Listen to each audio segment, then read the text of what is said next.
Hello my YouTube family, कैसे हैं आप सब। उम्मीद करती हूँ मेरी आज की ये स्टोरी आप सभी को बहुत पसंद आएगी। पसंद आए तो प्लीज़ मेरी वीडियो को लाइक कर लेना। It is my humble request. Thank you so much. तो चलिए स्टोरी स्टार्ट करते हैं। एक राजा की 4 रानियाँ थीं। उसकी पहली रानी इतनी सुंदर थी कि राजा हमेशा उसे देखता रहता था। राजा की दूसरी रानी भी कुछ कम न थी, वो भी इतनी सुंदर थी कि राजा हमेशा उसे अपने साथ बिठाया करता था। राजा की तीसरी रानी उससे भी ज़्यादा सुंदर थी।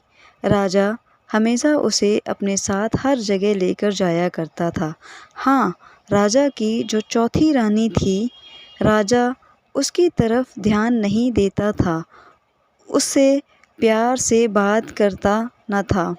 उससे कहीं लेकर जाना तो दूर की बात, उसे हमेशा इग्नोर किया करता था। समय बीता, राजा बूढ़ा हो गया और वो समय भी आ गया जब राजा अपनी आखिरी सांसें गिन रहा था। अपने आखिरी समय में राजा ने अपने पहली रानी को पास बुलाया और पूछा कि क्या वह मरने के बाद भी उसके साथ जाएगी।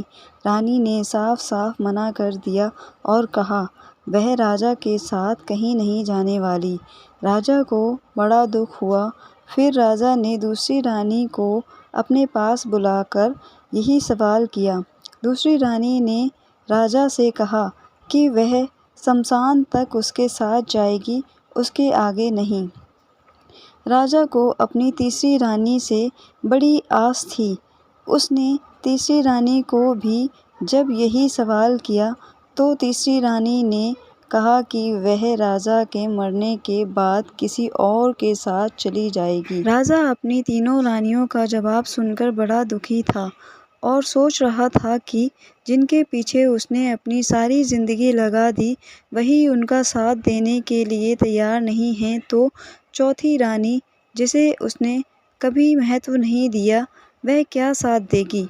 चौथी रानी खुद ही राजा के पास आई और राजा के बिना पूछे ही उससे कहने लगी कि वे हर उस जगह जाएगी जहाँ राजा जाएगा। स्वर्ग हो या नर्क, कोई भी प्राणी का जन्म हो, वह कभी राजा का साथ नहीं छोड़ेगी। अपनी चौथी रानी का जवाब सुनकर राजा की आंखों से आनंद के आंसू आ गए और उसने खुशी खुशी अपने प्राण त्याग दिए। दोस्तों, कौन था वो राजा? कौन थी वो 3 रानियां जिन्होंने राजा को आखिरी समय में ठुकरा दिया? और कौन थी वह चौथी रानी जिसने इतना ठुकराए जाने के बाद भी राजा का साथ अंतिम समय तक दिया? राजा कोई और नहीं, हम स्वयं हैं। पहली रानी हमारा शरीर है जो मृत्यु होते ही हमारा साथ छोड़ देता है। दूसरी रानी हमारा परिवार, रिश्तेदार या समाज जो शमशान भूमि तक साथ देते हैं।